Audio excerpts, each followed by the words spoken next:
After reviewing the science and consulting top experts at NIH and FDA, HHS has determined that mRNA technology poses more risks than benefits for these respiratory viruses. That's why, after extensive review, BARDA has begun the process of terminating these 22 contracts totaling just under $500 million.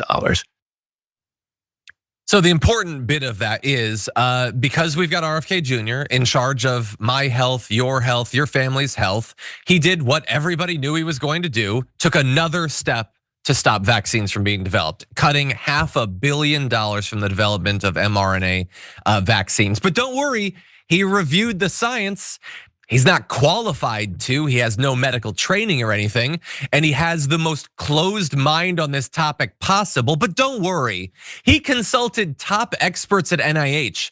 Forget the fact that they fired the top experts there and filled it with anti-vax people or whatever. That's what this game is. You pack our government with anti-science quacks and loons, and then you get to point to the fact that they're in those positions to gain some of the lingering residual legitimacy that those organizations have. It'll only work for so long though, because soon people will have no trust or faith in those organizations at all, nor should they. But that's what he's using. That's the game that he's playing. So he has determined that vaccines are worse for you than diseases. Nobody could have predicted it, Sharon. Nobody could have. I mean, this is only like the 10th thing he's done when it comes to vaccines. Basically, since he got into this position, he has banned some dye colors and he's cracked down on vaccines. That is all that he has done from the drop. What do you think? Well, he swam in sewage too with his grandkids. That's Look, true. Three things then. He's setting us up for another pandemic. He is setting us up. First of all, more kids are already dying in places like Texas, and measles outbreaks and all kinds of things that should be there. This should be a thing of the past. We've solved it. He's literally moonwalking back, and he's going to create another pandemic, perhaps even a worse than what we just went through. It's fresh in our minds. And this is the guy that you have in charge of this? I don't want to hear him anymore. I don't want to see him anymore. Those who are nodding next to him, right after he made that speech, I was watching, sampling the cables, mainstream media, and there were about 6 doctors who were in those positions who came on and said, what he just said is a lie. He doesn't understand the science. He says just enough. He doesn't understand the science. He's canceled the flu PSAs, they're out every year and kind of remind people, if you're into that, get a flu shot, help protect this and that. He's gonna send people to school with your daughter and mine who they have no idea. These are good people, unwell, unseen, people are gonna die. Yeah, you are right. He did make it less likely that people will get the shots against the flu. So I did miss that. That's true. And there are a few other things like that. It's just it's lowering our shields. It's opening us up to disease and chaos. And again, there's no responsible people left to check this. They wouldn't have any power if they did.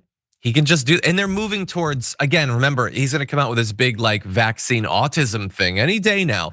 And then we're gonna do a story. We're gonna do a story that they're gonna be stopping the vaccine schedule. That's what they're gonna do. That's the end game of this. I mean, it's not the last step. They could go darker than that, but that's what's going to happen. That's why RFK was in this position. Everybody who said for years now, stop calling him an anti-vaxxer. He's not an anti-vaxxer. That's literally all that he is. And as you said, he doesn't know anything about the science. The issue is that America works the way it always has.